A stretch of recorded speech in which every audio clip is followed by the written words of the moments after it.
There's no one better to have on your team than a formidable Harbinger, and the only question remains, how will you build him?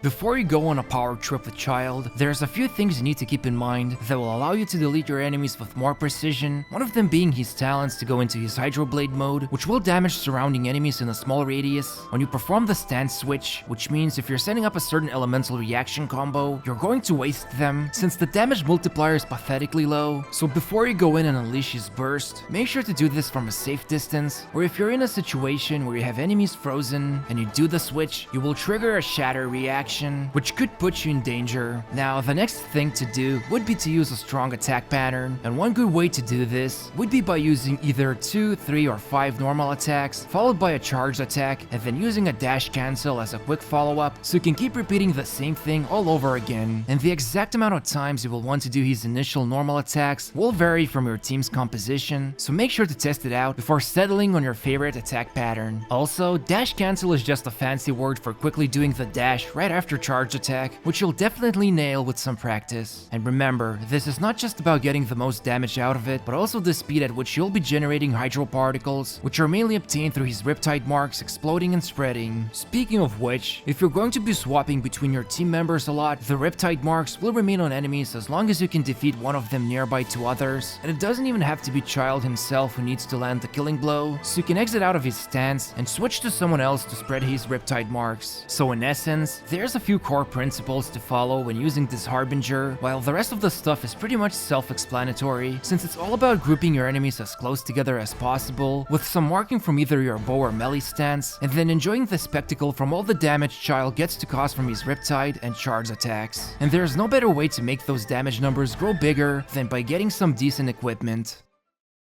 It can be a little daunting when trying to understand how exactly someone who uses a bow spends most of his time fighting with conjured blades, especially when it comes to evaluating tricky bonus effects, but luckily, the best artifacts and weapons for Childe aren't even that complicated, and you basically have two amazing options to go after when we're talking about 4 stars, which are the Viridescent Hunt and Rust weapons. And this might sound surprising to some, since Rust has been widely accepted as the weapon Childe would want to use, but in fact, without going too much into the boring details, Rust at max refinement does extremely well on its own, but when you start introducing into the equation things like team members, artifacts and their talents, like Bennett's Burst or Noblesse 4-piece artifact buff, while in some cases, even at 0 refinements, Viridescent is able to surpass Rust at its final form. But it's important to keep in mind, we're talking about sustained damage and buffing when comparing these weapons, and from extensive field testing and different variable situations conducted, you're pretty much not going to regret when going with either of these weapons. Now of course, both of these weapons do get outshined by a 5-star, with Skyward Harp being the strongest pick for him, and Ammo's Bow remaining as a very solid second option, thanks to its passive working together with these Hydro Blades. There's also the Stringless Bow, but only if he is going to be primarily acting as your support damage dealer, where the majority of damage comes from his burst because he doesn't get the passive bonus for his melee attacks. And as for free-to-play options, if you get unlucky and don't obtain at least one copy of Rust from the Gacha system, then purchasing Blacklift Bow from Paimon's Bargains can be a good idea, since it does provide awesome critical damage from its substat, but at worst case scenario, you can visit the blacksmith to craft yourself a prototype Crescent. And we're also currently testing out Alley Hunter, and we will be sharing the results on Twitter, so make sure to follow us there, link in the description. Now when it comes to his artifacts, the 4-piece set of Heart of Death, or simply known as Hydro Set, is pretty much a no-brainer choice for our beloved Harbinger, but since obtaining artifacts with good substats is extremely unreliable, especially if you're a free-to-play player, then by all means, you can also go for a mix of either Noblesse, Gladiators, and Hydro 2-set bonuses, while you're busy working towards getting that fantastic full Hydro set. Also, keep in mind that the full set of Gladiators will not work on his Hydro Blade attacks. However, ironically enough, you're able to utilize the bonus Wanderer's True provides, so if you have good stats rolled on this particular set, it might not be such a bad idea to equip it on Childe. And after you're done figuring out which set to go after, you will want to focus on getting attack percentage on Sands, Hydro damage bonus for Goblet, and crit rate or damage for Circlet, and afterwards, when we look at substats, you will then want to get them in a very similar priority, which is going to be critical rate or damage, followed by attack percentage, and then either Elemental Mastery or Energy Recharge. Basically, this is your boilerplate build for any damage dealer you're going after, and the only thing that's going to be unique in terms of prioritization are going to be his talents, and for this matter, character, you will definitely want to invest into his elemental skill as much as possible, since it provides its own damage multipliers for Childe's Hydro Blades, and then when you're able to, put the remaining resources into his burst. And then you're left with the choice whether you want to bother with his normal attacks, since it really depends on your own playstyle and how much will you actually use his bow, normal and charged attacks. All in all, besides weapons, there's not much complexity when it comes to his build, while the remaining choices are pretty obvious to say the least. Of course, Genshin Impact doesn't revolve around a single character gameplay, and for that, we will want to take a look at teams which are best suited for the renowned toy maker.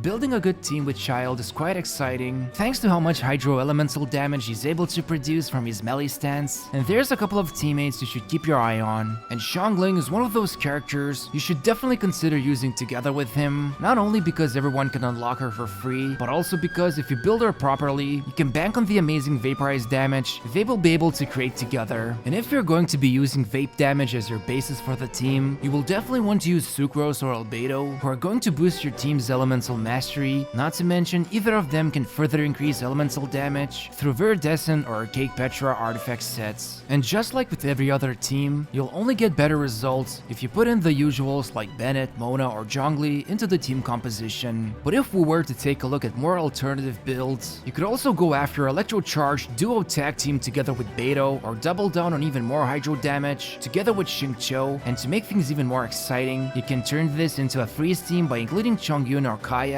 In fact, if you have Chongyun's second constellation unlocked, you can reduce the cooldown of Childe's elemental skill when inside the Exorcist's cryo field. And of course, the newly introduced Rosaria works extremely well together with our bad boy. Finally, let's not forget Childe for the most part is going to be used as your swap damage dealer, since obtaining First or Archon Forbid, a last constellation, is going to be out of reach for the majority of the player base, so using him together with someone who has superb normal attacks is going to be a great solution for the team, thanks to his passive talent that adds an additional level to normal attacks, so characters like Ganyu, Xiao, Razor, and Diluc will love to have him on their side.